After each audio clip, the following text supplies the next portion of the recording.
own fair share of wind today. I mean, the gusts are pretty noticeable out there right now. I actually want to take you back in time first, though. We'll talk about how much snow came through. Not everyone still has snow on the ground from this last event because a lot of the snow ended up getting washed away, at least on the roads, on the sidewalks, from the fact that everything turned over to rain through the day yesterday, at least for some of you. However, let's go back in time. We'll start things off just with a quick peek here at some of those snowfall totals. Yeah, Washington Township, Glasgow, and Delaware, not too bad here. You ended up with 5 and change worth inches of snowfall since yesterday, or rather over the course of the entire event that we had in the last 2 days.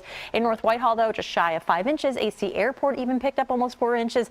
And here in Philly, we definitely fell right within the range that was expected at 2.9 inches of snowfall. Now, the storm that did everything and brought all that mess through is now making a full exit. However, you still have that circulation, the wraparound moisture getting fed in here, and that's where some of these snow showers and squalls have been coming from. At minimum, you've been finding a lot of clouds building in, kind of hit and miss variety throughout the last few hours. So brunt of this has primarily been confined to central and western Pennsylvania, but as we showed you earlier in the broadcast in the Poconos, for example, we have seen some flakes flying, and even through portions of Bucks County, Montgomery, some of these are making their extent a little bit further south and east. So while I seriously doubt you're going to see much more than a few flakes in the city, further north you go, the more likely it is that there will be a snow shower or squall at some point throughout this afternoon. So while not everyone gets hit by that, I keep harping on this because back in late January when we had the last round of snow squalls,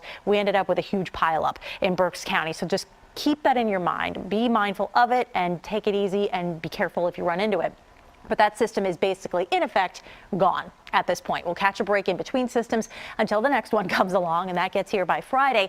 So it looks like we warm up nicely in advance of that, but that front is likely also to bring in the next round of a couple of showers. So it looks like the brunt of that moisture bypasses us to the north, but on Friday, I wouldn't be shocked if you had a couple of rain showers far enough north and west, maybe even a little bit of mixing that builds in here. But Valentine's Day actually looks really quiet. More on that in a second. Let's talk about the weekend, however, as well. And we mentioned this in the weekend watch. There are 2 separate systems, disturbances, waves of energy, whatever you want to call it.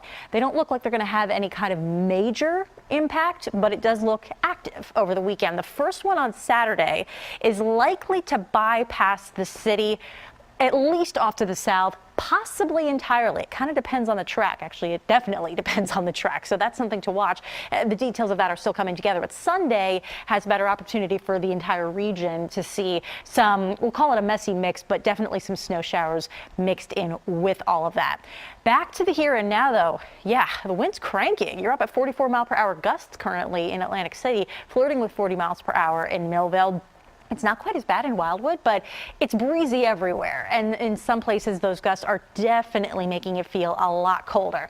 Now, on the flip side, as we showed you some snow in the Poconos, there's virtually no cloud cover at all in this live shot outside in Ocean City. Now, it's obviously cold, so I don't think we've seen anybody out here on the boardwalk, let alone the beach, but a very, very pretty view by comparison to what we're finding elsewhere. In the meantime, in between that, you've got more clouds that have built in, so it's kind of that mix of sun and clouds overhead. The temperatures are low, generally into the low and mid 40s at this hour, but it does feel colder.